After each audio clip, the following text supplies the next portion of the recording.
남편이 세상을 떠난 지 10년. 나는 단 한 번도 울지 않았습니다. 그런데 새 출발을 결심한 그날, 평생 품어온 딸의 눈물이 나를 무너뜨렸습니다. 엄마, 제발 이러지 마. 아빠가 들으면 화낼 거야. 그 순간 나는 깨달았습니다. 딸에게 나는 아직도 남의 아내였다는 것을. 1장. 남편이 떠난 날 이후 멈춰버린 시간. 남편의 장례식장은 사람들로 가득했습니다. 검은 옷을 입은 사람들이 끊임없이 내 앞을 지나갔습니다. 내 손을 잡으며 어깨를 토닥이며 입을 모아 말했습니다. 이제 편히 쉬세요. 정말 고생 많으셨어요. 이젠 당신 인생 사세요. 그 말들이 참 이상했습니다. 고맙다는 생각보다 화가 났습니다. 편히 쉬라고? 내 인생을 살라고? 그럼 지금까지 살아온 30년은 대체 뭐였을까요? 남편과 함께한 시간이 내 인생이 아니었단 말입니까? 장례를 치르는 3일 동안 나는 한 번도 울지 않았습니다. 울면 안 될 것 같았습니다. 울면 정말로 남편이 떠난다는 걸 인정하는 것 같아서. 그래서 꾹 참았습니다. 눈물을 삼키고 웃으며 조문객들에게 인사했습니다. 괜찮아요. 걱정 마세요. 그렇게 말했습니다. 장례가 끝나고 집으로 돌아왔습니다. 텅 빈 집이었습니다. 아이들은 각자 집으로 돌아갔고 나는 혼자 남았습니다. 거실 소파에 앉아 남편이 늘 앉던 자리를 바라봤습니다. 그 자리는 비어 있었습니다. 그리고 나는 알았습니다. 이제 영원히 그 자리는 비어 있을 거라는 것을. 그날 이후로 나는 매일 같은 시간에 일어났습니다. 새벽 5시 반. 남편이 살아있을 때와 똑같은 시간이었습니다. 일어나서 세수하고 부엌으로 갔습니다. 남편이 좋아하던 된장국을 끓이고 밥을 지었습니다. 그리고 남편 사진 앞에 밥 한 그릇을 놓고 조용히 인사를 올렸습니다. 여보, 밥 먹어요. 대답은 없었지만 나는 계속 말을 걸었습니다. 오늘은 날씨가 좋네요. 당신 좋아하던 가을이에요. 딸애가 요새 바쁜가 봐요. 연락이 뜸하네요. 당신 좋아하던 드라마 오늘 재방송하더라고요. 같이 볼까요? 이상한 일이었습니다. 남편은 대답하지 않았지만 나는 남편이 곁에 있는 것처럼 느껴졌습니다. 사진 속 남편은 늘 같은 표정으로 나를 바라봤습니다. 웃고 있었습니다. 그 웃음이 나를 지탱해줬습니다. 그렇게 10년을 살았습니다. 세상은 빠르게 변했습니다. 우리 아파트 단지는 재건축됐고 옛날 슈퍼는 24시간 편의점이 됐고 동네 친구들은 하나둘 손주를 보기 시작했습니다. 친구들은 핸드폰으로 손주 사진을 보여주며 자랑했습니다. 우리 손주 봐. 진짜 예쁘지? 나는 웃으며 정말 예쁜 애라고 대답했습니다. 하지만 내 마음 한편에는 쓸쓸함이 자리 잡았습니다. 하지만 나는 여전히 그 자리에 멈춰 있었습니다.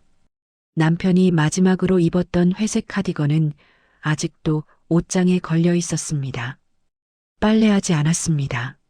남편 냄새가 사라질까봐. 가끔 옷장을 열어 그 카디건을 꺼내 안았습니다. 그러면 남편이 안아주는 것 같았습니다. 남편이 쓰던 머그컵도 아무도 쓰지 못하게 선반 맨 위에 올려뒀습니다. 그 컵에는 우리 영감탱이 사랑해라는 글씨가 새겨져 있었습니다. 결혼 20주년 때 내가 선물한 거였습니다. 남편은 그 컵을 정말 좋아했습니다. 매일 아침 그 컵으로 커피를 마셨습니다. 어느 날 며느리가 집에 왔습니다. 청소를 도와준다며 왔는데 옷장을 열어보더니 말했습니다. 어머니, 이제 이 옷들 좀 정리하시는 게 어때요? 벌써 10년이 지났잖아요. 나는 옷장 문을 닫았습니다. 아직은 안 돼. 근데 어머니, 이렇게 계속 붙잡고 계시면, 내가 이걸 버리면 정말 아무것도 안 남아. 며느리는 더 이상 말하지 않았습니다. 그저 한숨을 쉬었습니다. 정리하면 정말 남편이 사라지는 것 같았습니다. 그 옷을, 그 물건들을 지우면 남편의 흔적이 완전히 사라지는 것 같았습니다. 그리고 남편의 흔적이 사라지면 나도 같이 사라질 것만 같았습니다. 나는 30년 동안 남편의 아내였으니까요. 그게 사라지면 나는 대체 누구란 말입니까? 밤이 되면 더 외로웠습니다. 불을 끄고 누우면 텅 빈 침대 반쪽이 너무나도 넓게 느껴졌습니다. 남편의 체온이, 숨소리가, 가끔 내는 코 고는 소리가 그리운 게 아니라 그냥 아팠습니다. 가슴이 텅 빈 것 같았습니다. 가끔 밤중에 깼습니다. 그리고 옆을 봤습니다. 습관적으로. 하지만 거기엔 아무도 없었습니다. 그럴 때마다 현실이 무너졌습니다. 아, 맞다. 남편은 이제 없구나. 그 깨달음이 매번 새로웠습니다. 매번 아팠습니다. 사람들은 말합니다. 시간이 약이에요. 하지만 10년이 지나도 그 약은 듣지 않았습니다. 그저 익숙해졌을 뿐입니다. 아픔에, 외로움에, 혼자라는 사실에 아픔이 사라진 게 아니라 아픔과 함께 사는 법을 배운 것 뿐이었습니다. 그리고 나는 생각했습니다. 이게 나머지 인생인가 보다. 이렇게 살다 죽는 거겠지 하고 체념했습니다. 더 이상 기대하지 않았습니다. 행복도, 설렘도, 따뜻함도. 그런데 그 생각이 흔들리기 시작한 건 그 남자를 만나고 나서였습니다. 2장. 어느 날 찾아온 작은 온기. 동네 경로당에서 새로운 프로그램이 시작됐습니다. 어르신들의 건강한 노후를 위한 문화활동이라는 거창한 이름이 붙어 있었지만 실상은 그냥 모여서 바둑 두고 화투 치고 차 마시며 수다 떠는 자리였습니다. 관리인 아주머니가 동네 어르신들을 모집했습니다. 처음엔 가기 싫었습니다. 사람들 틈에 끼는 게 어색했습니다. 누군가와 대화하는 것도 오래간만이었습니다. 집에서 혼자 지내는 게 편했습니다. 아무도 나한테 뭐라 하지 않고 남편 사진 앞에서 혼자 시간을 보내는 게 익숙했습니다. 하지만 며느리가 계속 권했습니다. 어머니, 집에만 계시지 마시고 좀 나가세요. 사람들이랑 어울리는 게 건강에도 좋대요. 요새 어르신들 우울증 많다고 하잖아요. 딸도 전화해서 말했습니다. 엄마, 친구들도 만나고 그러세요. 맨날 집에만 계시면 안 돼요. 그래서 마지못해 나갔습니다. 경로당 문을 열고 들어갔을 때 안은 시끄러웠습니다. 어르신들이 화투를 치며 소리를 질러댔습니다. 광 나왔어. 아이고, 내가 또 졌네. 웃음소리가 가득했습니다. 나는 그 소리에 주눅이 들었습니다. 어울릴 수 있을까? 나도 저렇게 웃을 수 있을까?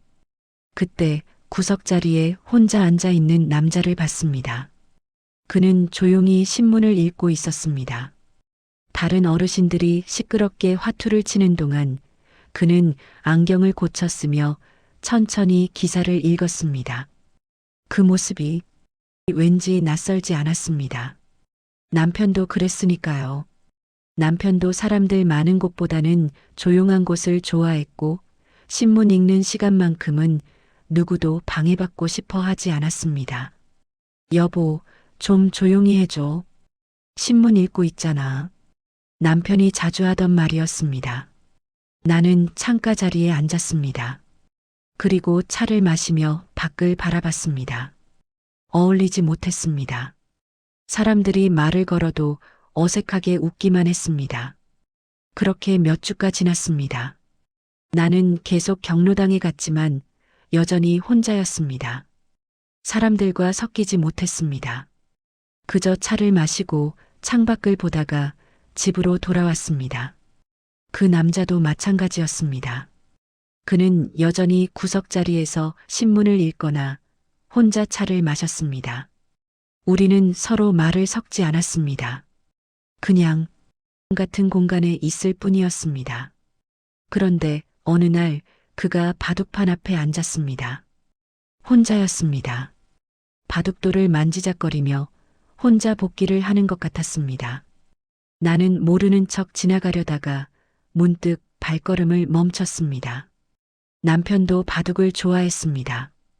동네 친구들과 자주 뒀습니다. 나도 가끔 남편과 바둑을 뒀습니다. 잘하진 못했지만 남편과 함께하는 시간이 좋았습니다. 나는 그 남자 앞에 섰습니다. 바둑 가세요? 그가 고개를 들었습니다. 그리고 조용히 웃었습니다. 예. 근데 상대가 없네요. 저도 잘은 못 두는데 괜찮으면 괜찮습니다. 앉으시죠. 나는 그 앞에 앉았습니다. 저는 정이라고 합니다. 저는 준호입니다. 반갑습니다. 우리는 바둑을 뒀습니다. 말없이 가끔 여기요. 아, 실수했네요. 좋은 수였어요. 정도의 짧은 말만 주고받았습니다. 그런데 이상했습니다. 말이 없는데도 편했습니다. 그 침묵이 무겁지 않았습니다. 오히려 포근했습니다.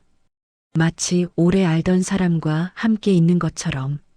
바둑을 다 두고 나서 우리는 차를 마셨습니다. 그가 조심스럽게 물었습니다. 정희 씨, 이 동네 사신 지 오래되셨어요? 네. 30년 넘었어요. 저는 작년에 이사 왔어요. 아들이 여기 가까이 살라고 해서. 아드님이랑 같이 사세요? 아니요. 따로 살아요. 저는 혼자 편해서요. 그 말에 나는 고개를 끄덕였습니다. 저도 혼자 살아요. 그래요? 우리는 더 이상 깊은 이야기를 하지 않았습니다. 그저 날씨 이야기, 동네 이야기를 나눴습니다. 하지만 그 짧은 대화 속에서 나는 알 수 있었습니다. 이 사람도 외롭다는 것을. 그날 이후로 우리는 자주 만났습니다. 일주일에 두세 번 경로당에서 바둑을 뒀습니다. 말은 많지 않았지만 함께 있는 시간이 편했습니다. 가끔 바둑을 두다가 그가 농담을 했습니다. 정희 씨, 이번엔 제가 졌네요. 실력이 늘으셨어요. 나는 웃었습니다. 오랜만에 웃었습니다. 몇 달이 지났습니다. 우리는 이제 바둑만 두지 않았습니다. 산책도 하고 경로당 근처 카페에서 차도 마셨습니다. 그는 조용하고 차분한 사람이었습니다. 말이 많지 않았지만 내 말을 잘 들어줬습니다. 어느 날 우리가 공원 벤치에 앉아 있을 때였습니다. 가을바람이 불었고 낙엽이 떨어졌습니다. 우리는 말없이 앞을 바라봤습니다. 그때 그가 문득 내 손을 바라봤습니다. 내 손등에는 주름이 가득했고 거친 세월의 흔적이 남아 있었습니다. 설거지를 하고 빨래를 하고 집안일을 하며 생긴 주름들이었습니다. 그가 조용히 말했습니다. 손이 참 외로워 보이네요. 나는 그 말에 숨이 멎었습니다. 손이 외로워 보인다니. 누가 이런 말을 해본 적이 있었을까요? 며느리는 손 관리 좀 하세요. 요새 핸드크림 좋은 거 많아요. 라고 했고 딸은 엄마 손 왜 이래? 너무 거칠어. 병원 가봐. 라고 했습니다.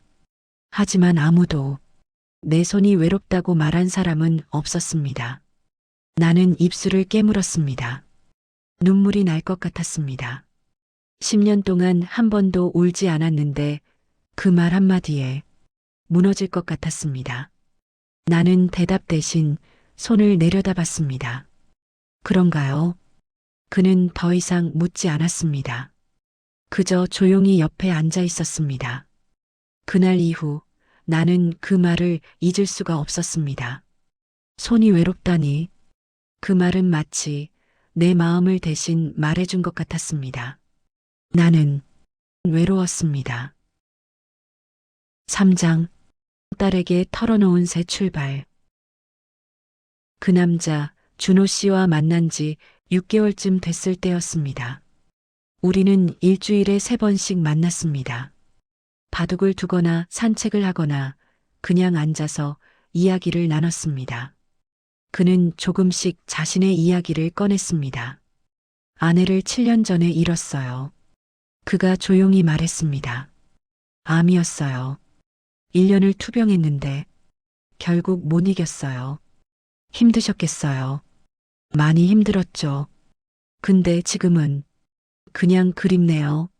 나는 그의 말을 듣고 고개를 끄덕였습니다. 나도 알았으니까요. 그 그리움이 얼마나 아픈지. 자식은 둘이에요. 아들, 딸. 근데 둘 다 멀리 살아요. 아들은 서울, 딸은 부산. 자주 연락은 오세요? 가끔 전화 오죠. 근데 그게 또 부담스러워요. 괜찮냐고만 물어보니까요. 아빠 괜찮아? 밥은 먹고? 건강하지? 그러고 끊어요. 대답할 틈도 없이. 그의 말이 남의 일 같지 않았습니다. 나도 그랬으니까요. 아들과 딸은 일주일에 1번씩 전화를 했지만 그 전화는 늘 짧았습니다.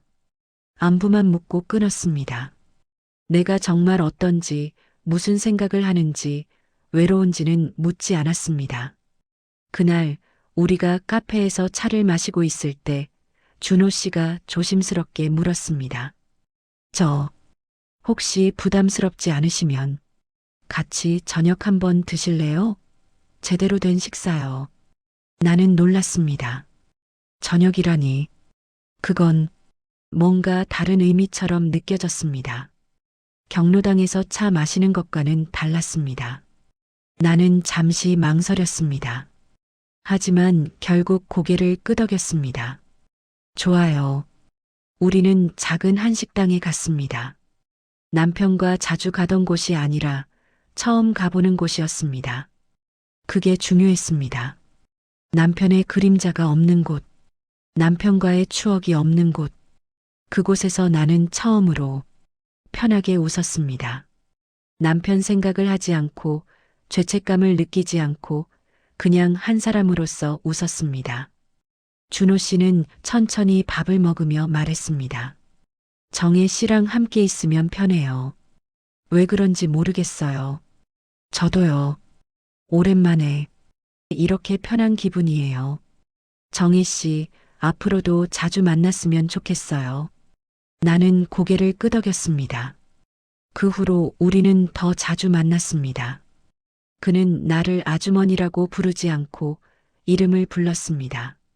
정희 씨, 그 이름을 듣는 게 참 오래간만이었습니다. 남편도 아이들도 며느리도 나를 엄마, 어머니라고만 불렀으니까요. 나는 언제부터인가 정의가 아니었습니다. 그저 누군가의 엄마, 누군가의 아내, 누군가의 시어머니였을 뿐입니다. 하지만 준호 씨가 정혜 씨라고 부를 때 나는 다시 한 사람이 된 것 같았습니다. 이름을 가진 사람, 정체성을 가진 사람, 그리고 그때 깨달았습니다. 나는 이 사람이 좋다고, 이 사람과 함께 있으면 외롭지 않다고, 10년 만에 처음으로 누군가와 함께 걷고 싶다는 생각을 했습니다. 그래서 결심했습니다. 딸에게 말하기로 더 이상 숨기고 싶지 않았습니다. 떳떳하게 말하고 싶었습니다.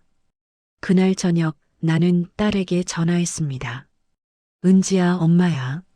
엄마, 왜? 무슨 일 있어? 아니, 그냥 은지 얼굴 보고 싶어서. 오늘 저녁 시간 돼? 오빠랑 약속 있는데 취소하고 갈게. 무슨 일이야? 괜찮아? 응, 괜찮아. 그냥 할 말이 있어서. 딸은 바쁜 와중에도 시간을 냈습니다. 저녁 7시에 우리 집에 왔습니다. 나는 딸이 좋아하는 음식을 준비했습니다. 된장찌개, 김치전, 시금치나물. 딸이 어렸을 때부터 좋아하던 반찬들이었습니다. 우리는 식탁에 마주 앉았습니다. 딸이 밥을 먹으며 물었습니다. 엄마, 무슨 일 있어? 표정이 좀 이상해. 은지야, 엄마가 할 말이 있어. 응, 뭔데? 어디 아파? 병원 가봐야 해? 아니야. 건강은 괜찮아. 나는 숨을 깊이 들이마셨습니다. 심장이 빠르게 뛰었습니다. 은지야, 엄마가 요새 좋은 사람이 있어. 딸의 손이 멈췄습니다. 젓가락을 쥐고 있던 손에서 힘이 빠졌습니다. 젓가락이 그릇에 떨어지는 소리가 유난히 크게 들렸습니다. 딸은 나를 똑바로 쳐다봤습니다. 뭐라고? 좋은 사람이 생겼어. 경로당에서 만났는데 참 좋은 분이야. 이름은 준호 씨라고 하는데.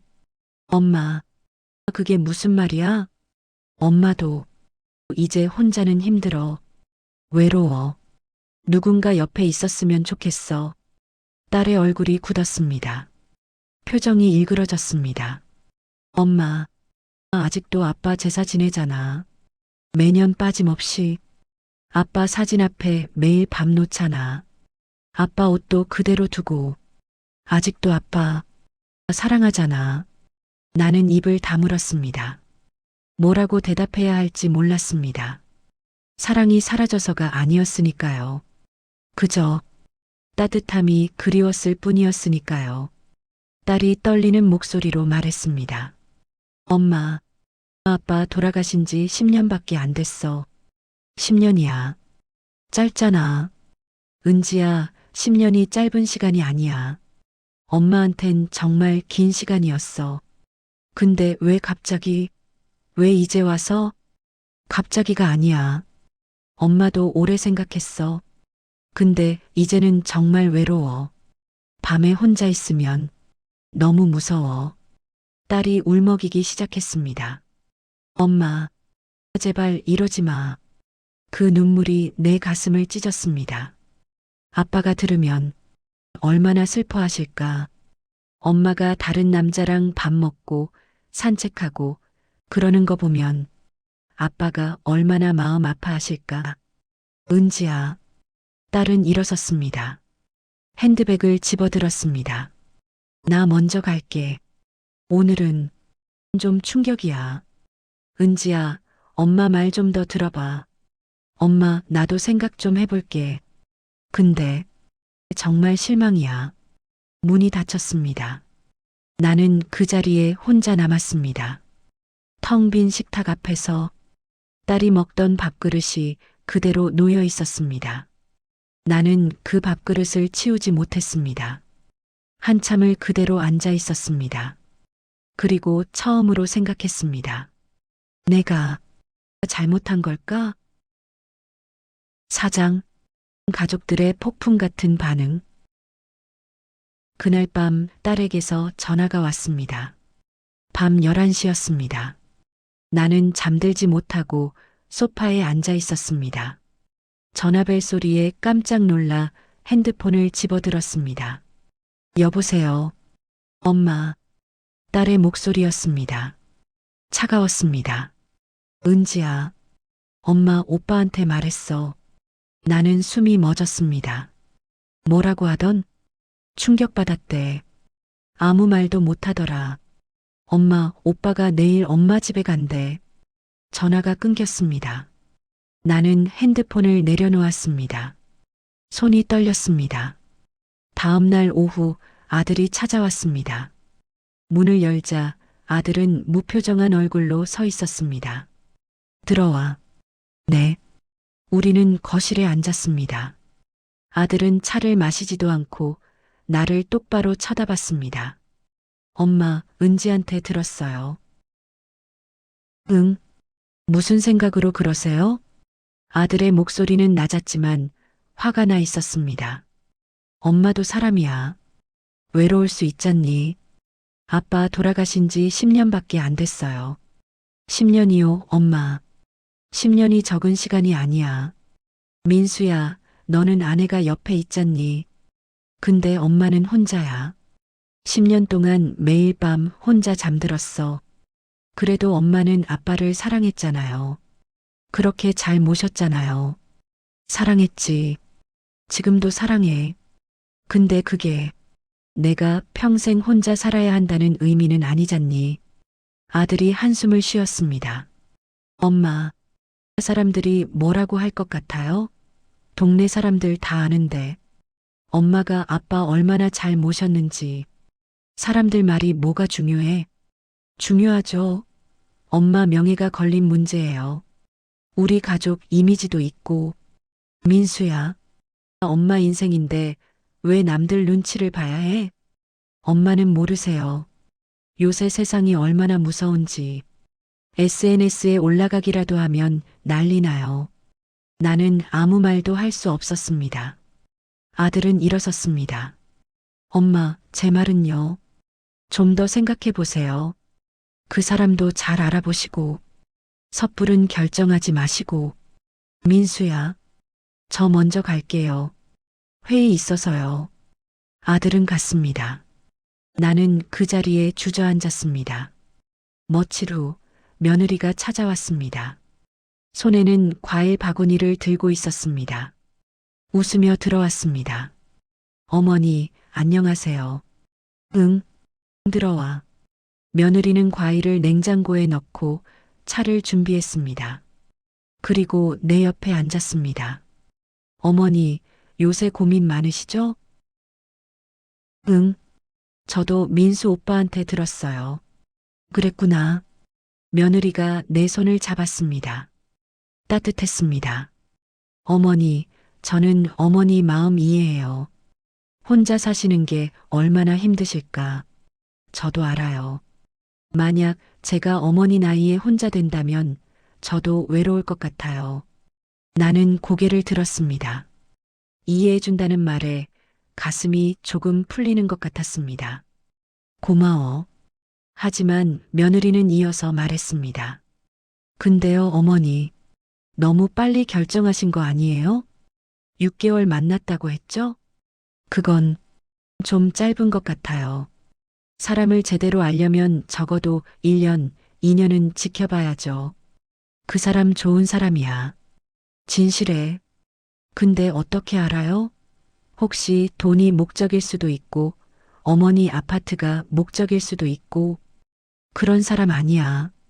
어머니, 요새 노인들 사기 얼마나 많은지 아세요? 뉴스 보면 맨날 나오잖아요. 재혼 사기, 보이스피싱. 며느리의 말이 계속됐습니다. 그리고요, 사람들이 뭐라고 할지도 생각하셔야죠.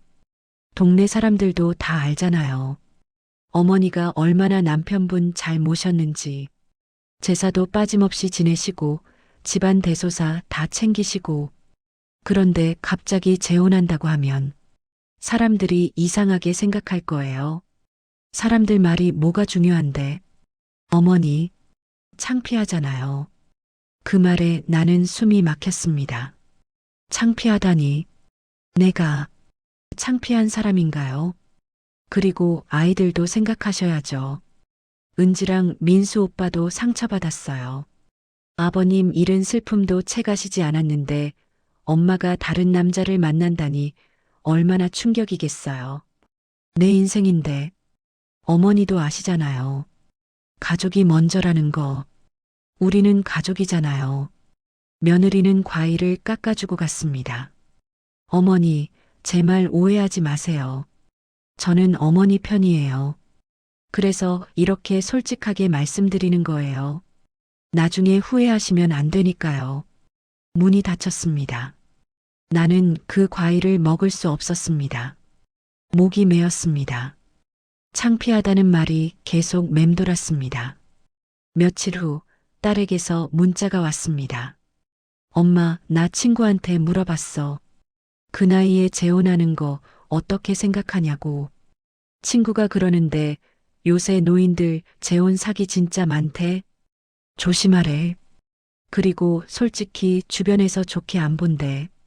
엄마, 제발 다시 생각해봐. 나는 문자를 읽고 핸드폰을 내려놓았습니다. 그날 밤 나는 남편 사진 앞에 앉았습니다. 여보, 내가 잘못한 걸까? 남편은 사진 속에서 조용히 웃고 있었습니다. 나도 살고 싶어. 따뜻한 사람이 곁에 있었으면 좋겠어. 그게 잘못된 거야? 대답은 없었습니다. 여보, 나 정말 당신 사랑했어. 지금도 사랑해. 근데 외로워. 너무 외로워. 나는 사진을 쓰다듬었습니다. 미안해. 당신. 근데 나도 살고 싶어. 그날 밤 나는 처음으로 생각했습니다. 나는 누구를 위해 사는 걸까? 가족을 위해? 아니면 나를 위해? 5장 새 남자의 비밀. 며칠 후 나는 준호 씨를 만났습니다. 약속 장소는 공원이었습니다. 날씨가 좋았습니다. 가을 햇살이 따뜻했습니다. 준호 씨는 늘 그랬듯 따뜻하게 웃으며 맞아줬습니다. 정희 씨, 요새 안색이 안 좋으신데 무슨 일 있으세요? 아니에요. 괜찮아요. 하지만 나는 괜찮지 않았습니다. 가족들의 말이 계속 머릿속을 맴돌았습니다. 창피하다는 말, 아빠를 배신하는 일이라는 말, 사기를 조심하라는 말. 정희 씨, 표정이 안 좋아요. 무슨 일 있으면 말씀하세요. 저 가족들한테 말했어요. 준호 씨 이야기. 준호 씨의 표정이 굳었습니다. 뭐라고 하시던가요? 반대해요. 다들 그럴 줄 알았어요. 준호 씨 가족들은요? 저도 아직 말 안 했어요. 말하기가 무서워서요. 우리는 벤치에 앉았습니다. 침묵이 흘렀습니다. 정희 씨, 저 때문에 힘드시죠? 아니에요. 준호 씨 잘못이 아니에요. 근데 제 마음은 변하지 않아요. 정혜 씨랑 계속 만나고 싶어요. 그 말에 나는 조금 위안이 됐습니다. 우리는 공원을 산책했습니다.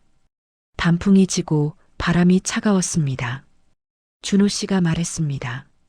정희 씨, 저 말씀드릴 게 있어요. 무슨 말씀이세요? 저 정혜 씨랑 진지하게 생각하고 있어요. 시간이 걸리더라도 가족들 설득하고 제대로 하고 싶어요. 나는 걸음을 멈췄습니다. 그의 얼굴을 봤습니다. 그는 진심이었습니다. 저도 그래요. 그가 내 손을 잡았습니다. 따뜻했습니다. 살아있는 사람의 체온이었습니다. 하지만 그때였습니다. 누군가 우리를 불렀습니다. 김 선생님? 우리는 고개를 돌렸습니다. 한 여자가 서 있었습니다. 60대 정도 돼 보이는 단정한 옷차림의 여자였습니다. 준호 씨의 얼굴이 창백해졌습니다. 박 여사님? 그 여자는 우리를 번갈아 보더니 나를 향해 말했습니다. 저 실례지만 혹시 김 선생님이랑 아는 사이세요? 네. 그런데요? 그녀의 얼굴이 굳었습니다. 저 드릴 말씀이 있어요. 잠깐 따로 좀. 준호 씨가 말했습니다. 박 여사님, 오해예요. 설명할게요. 오해가 아니에요.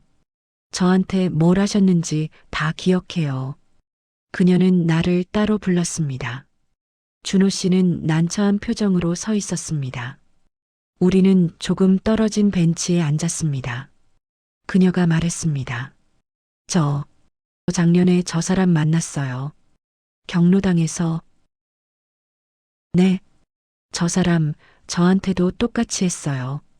바둑 두자고 하고 산책하자고 하고 밥 먹자고 하고 그러면서 진지하게 생각한다고 했어요. 나는 숨이 막혔습니다. 저도 믿었어요. 진심인 줄 알았어요. 근데 3개월 지나니까 갑자기 연락을 끊더라고요. 전화도 안 받고 경로당에도 안 나타나고. 그게 무슨. 나중에 알았어요.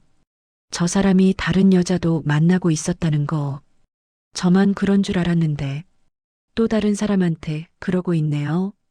정말이에요? 조심하세요. 저 사람은 외로운 여자들을 이용해요. 진심이 아니에요. 그녀는 일어서서 갔습니다.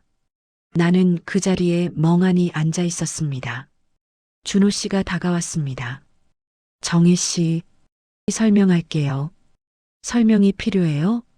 아니, 그게 아니라 작년에도 다른 여자한테 똑같이 하셨다면서요?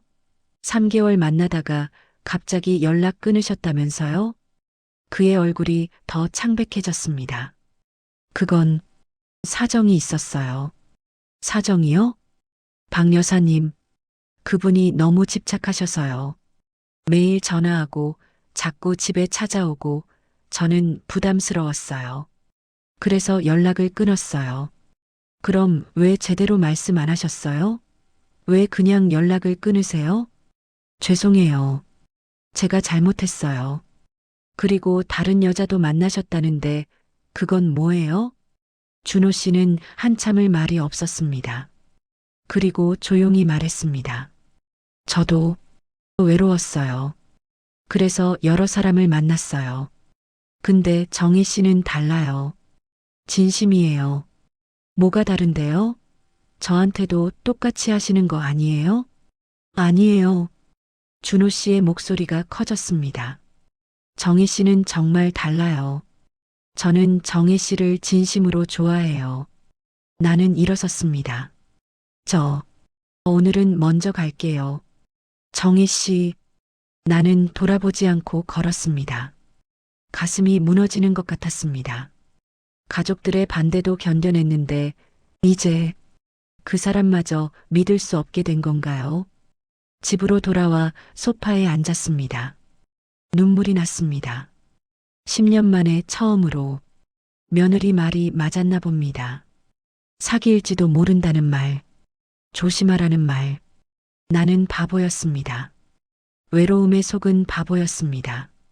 그날 밤 준호 씨에게서 전화가 왔습니다. 받지 않았습니다. 문자도 왔습니다. 정희 씨, 제발 오해 풀어요. 설명할게요. 만나요. 읽지 않았습니다. 다음 날도 그 다음 날도 전화가 왔습니다. 모두 받지 않았습니다. 나는 다시 혼자가 됐습니다.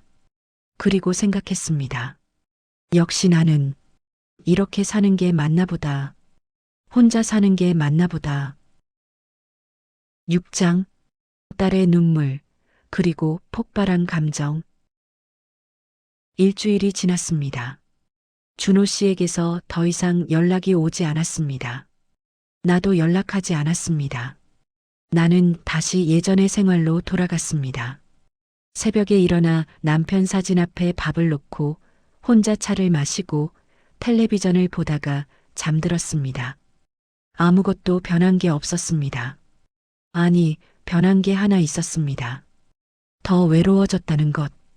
준호 씨를 만나기 전에는 외로움에 익숙했습니다. 하지만 이제는 그 외로움이 더 크게 느껴졌습니다. 누군가와 함께 있는 따뜻함을 알아버렸으니까요. 그러던 어느 날 저녁이었습니다. 초인종이 울렸습니다. 밤 9시였습니다. 문을 열자 딸이 서 있었습니다. 은지야, 엄마. 딸은 아무 말 없이 안으로 들어왔습니다. 얼굴이 상기돼 있었습니다. 무슨 일이야? 이 시간에. 딸은 대답하지 않고 거실 소파에 앉았습니다. 나도 옆에 앉았습니다. 한참을 침묵이 흘렀습니다. 그리고 딸이 입을 열었습니다. 엄마, 그 사람이랑 헤어진 거야? 어떻게 알았어? 오빠한테 들었어. 엄마가 요새 전화도 안 받으신대. 그래서 걱정됐어. 응, 헤어졌어. 왜? 나는 대답하지 못했습니다. 그 사람이 문제 있었어? 비슷한 거. 딸이 한숨을 쉬었습니다. 엄마, 내가 말했잖아. 조심하라고. 그런 사람들 많다니까. 응, 내 말이 맞았어. 침묵이 또 흘렀습니다. 그리고 딸이 말했습니다. 엄마, 사실은 나도 알아. 뭘? 엄마가 외로운 거.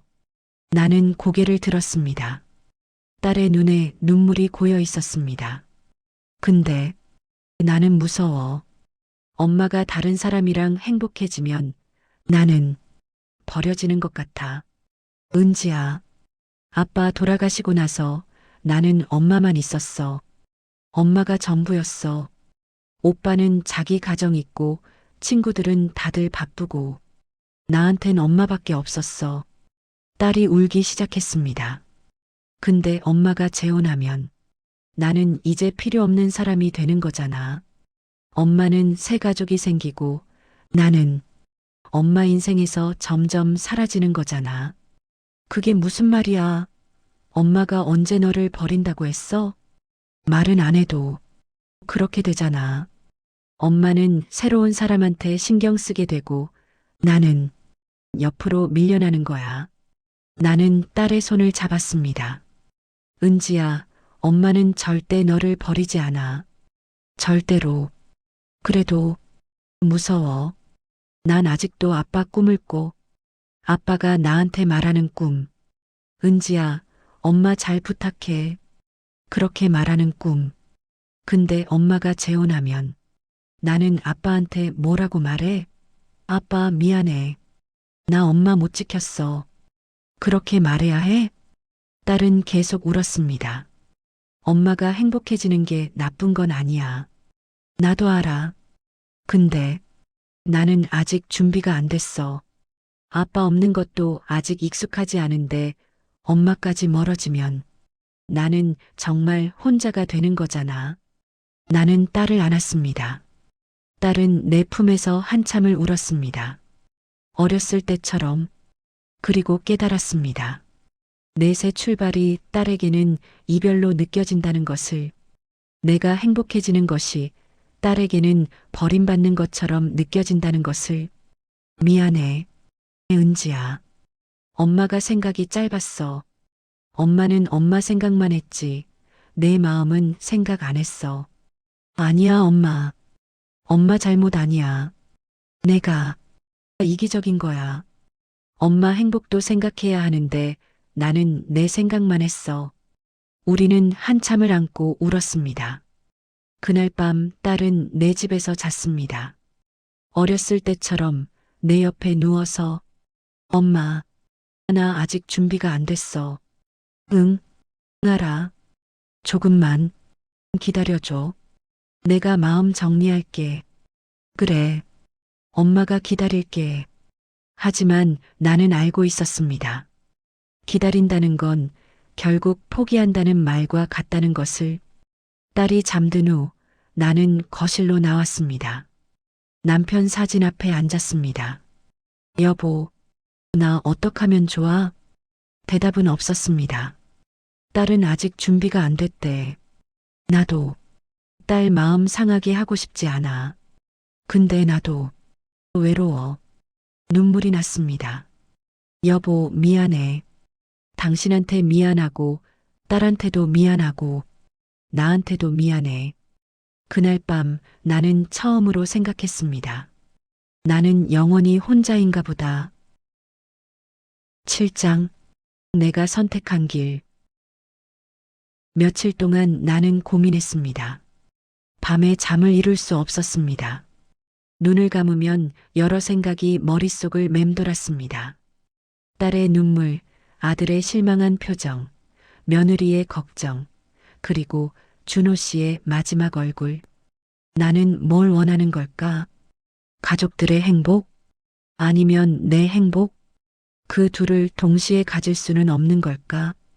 어느 날 나는 오래된 사진첩을 꺼냈습니다. 남편과 찍은 사진들이 가득했습니다. 결혼식 사진, 아이들 돌잔치 사진, 가족여행 사진. 첫 페이지를 넘겼습니다. 결혼식 사진이었습니다. 하얀 웨딩드레스를 입은 내가 남편 옆에서 웃고 있었습니다. 얼마나 행복했는지 그 웃음이 지금도 생생했습니다. 다음 페이지는 신혼여행 사진이었습니다. 제주도에서 찍은 사진. 남편이 내 어깨에 손을 올리고 있었습니다.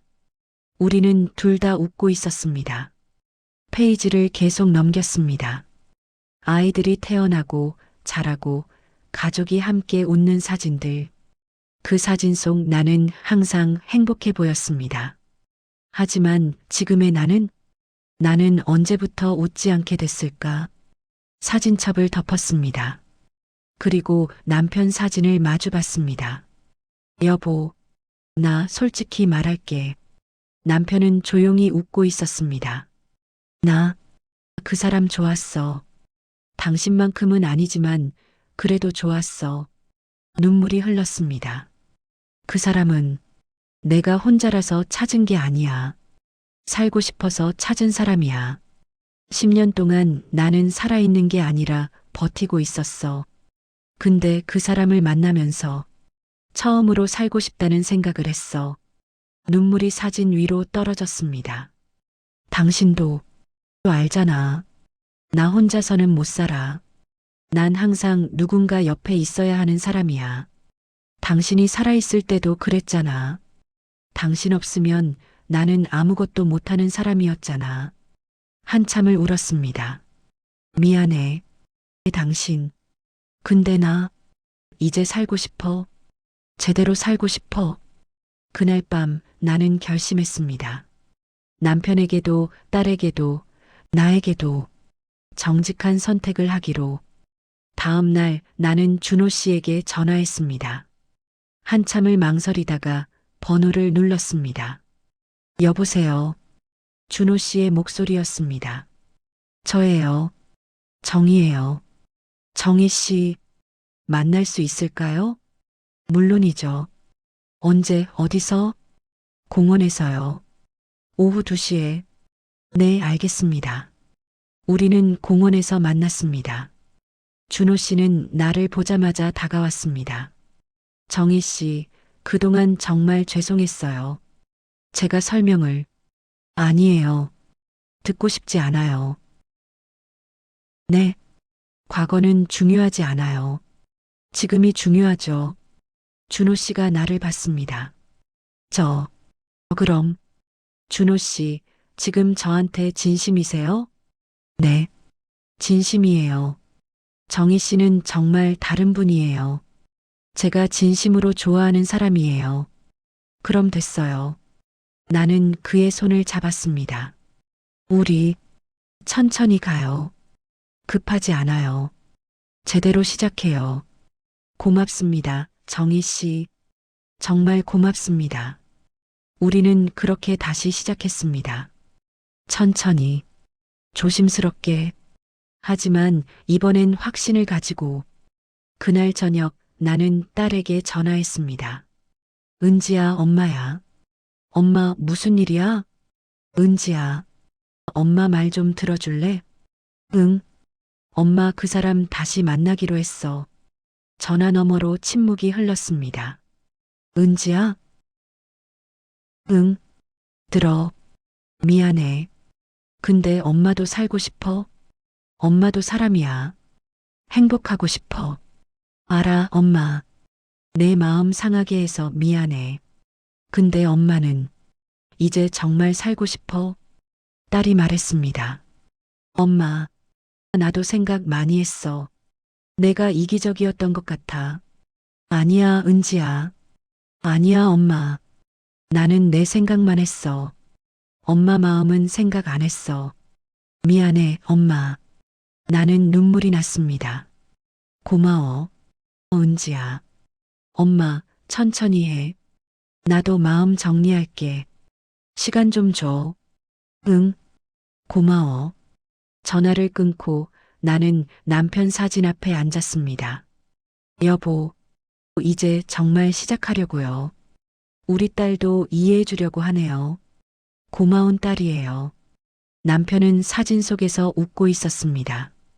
여보, 고마웠어요. 당신과 함께한 30년. 정말 행복했어요.